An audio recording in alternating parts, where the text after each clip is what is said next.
नमस्कार दोस्तों, कलयुग के चमत्कार संतों की वाणी में आप सबका स्वागत है। दोस्तों, आज हम सुनेंगे उत्पन्ना एकादशी के बाद उसका जब पारण किया जाता है तो द्वादशी को माँ तुलसा की कथा अवश्य सुननी चाहिए। क्यों? क्योंकि तुलसी माता माँ लक्ष्मी का स्वरूप है और माँ लक्ष्मी और माँ तुलसी दोनों ही विष्णु भगवान को अति प्रिय हैं। आप सभी जानते हैं कि माँ तुलसी का जब तक तुलसी दल हम प्रभु के भोग में ना डालें, प्रभु भोग ग्रहण नहीं करते। तो आइए आज हम ये कथा सुनेंगे ताकि आप कल 9 दिसंबर को व्रत का पालन करते समय माँ तुलसी की कथा सुनकर अपने व्रत का पूर्ण फल ले सकें। किसी समय एक कुटुंब में ननद तथा भाभी साथ साथ रहती थी। ननद का विवाह अभी नहीं हुआ था, लेकिन वह तुलसी माता की बहुत ही सेवा करती थी, जबकि उसकी भाभी को यह बिल्कुल भी पसंद नहीं था। जब कभी उसकी भाभी को अत्यधिक क्रोध आता तब वह उसे ताना देते हुए कहती कि जब तुम्हारा विवाह होगा तो मैं तुलसी ही बरातियों को खाने को दूंगी और तुम्हारे दहेज में भी तुलसी ही दूंगी। कुछ समय बीत जाने पर जब ननद विवाह के योग्य हो गई और उसका विवाह पक्का हुआ, तब विवाह के दिन भाभी ने अपनी कथनी अनुसार बरातियों के सामने तुलसी का गमला फोड़ दिया और उन्हें खाने के लिए कहा। तुलसी माता की कृपा वह फूटा हुआ गमला अनेकों स्वादिष्ट पकवानों में बदल गया। भाभी ने गहनों के नाम पर तुलसी की मंजरी से बने गहने अपनी ननद को पहना दिए। वह सब भी सोने और हीरे के जवाहरातों में बदल गए। भाभी ये देखकर जल उठी और उसको बहुत क्रोध आया। उसने वस्त्रों के स्थान पर तुलसी का जनेऊ रख दिया तो वह रेशमी तथा सुंदर वस्त्रों में बदल गया। क्यों?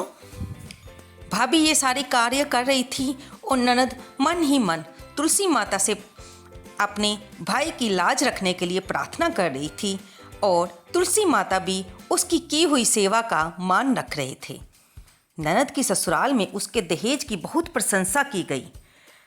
इधर भाभी ने जब ये सब कार्य देखा तो उसको बहुत ही जलन हुई और जब ससुराल में भी ननद की बहुत प्रशंसा की गई और उसके भाभी के कानों तक ये बात पहुंची तो उसे बहुत आश्चर्य हुआ। तब उसे तुलसी माता की पूजा का महत्व समझ आया। भाभी की एक लड़की थी। वे अपनी लड़की से कहने लगी कि तुम भी अपनी बुआ की तरह तुलसी माता की सेवा किया करो, तुम्हें भी बुआ की तरह ही फल मिलेगा। अब वह लड़की, क्योंकि उसके मन में कोई श्रद्धा नहीं थी, वह जबरदस्ती अपनी लड़की से सेवा करने को कहती, लेकिन लड़की का मन तुलसी सेवा में नहीं लगता था।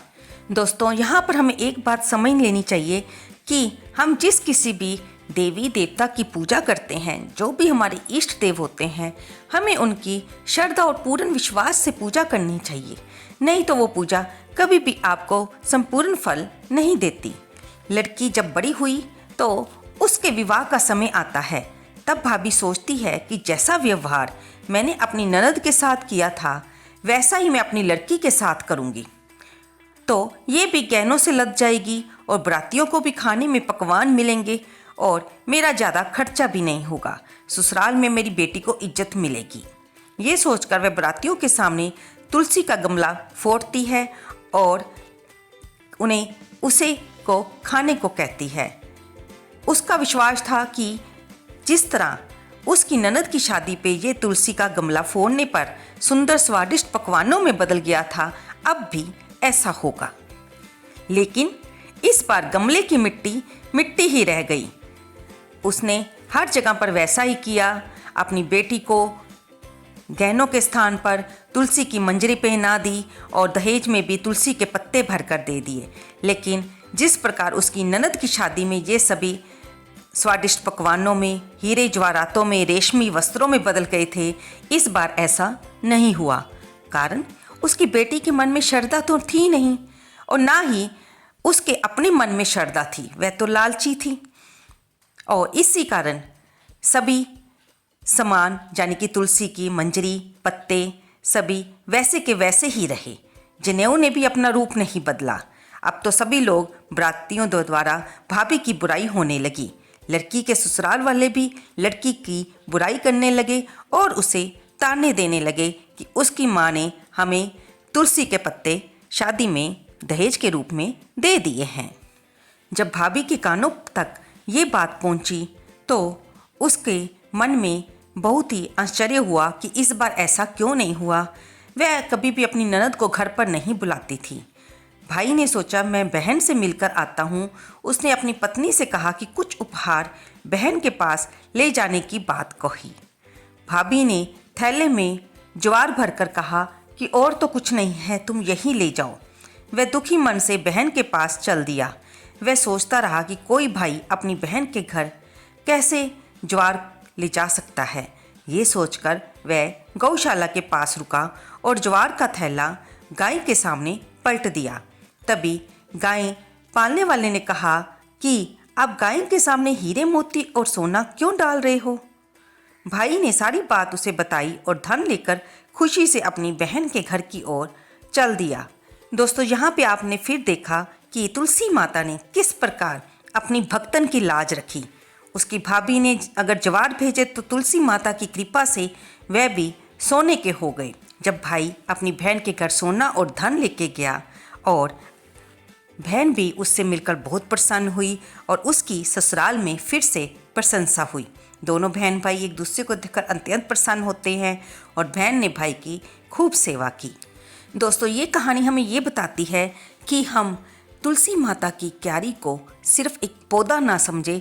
अगर हम तुलसी माता की श्रद्धा और विश्वास के साथ सेवा करें, उन्हें पौधा मात्र ना समझें, तो वे हमारी धन संपत्ति को, कठिनाइयों को, आर्थिक कठिनाइयों को, परेशानियों को दूर करती हैं और घर में सुख समृद्धि बनी रहती है।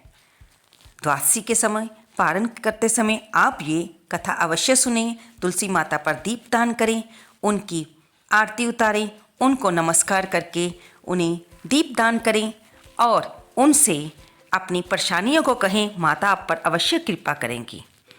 तो आपको ये कहानी कैसी लगी, कृपया इसे लाइक करें, शेयर करें और कमेंट बॉक्स में जय तुलसी माता लिखना बिल्कुल न भूलें। धन्यवाद दोस्तों।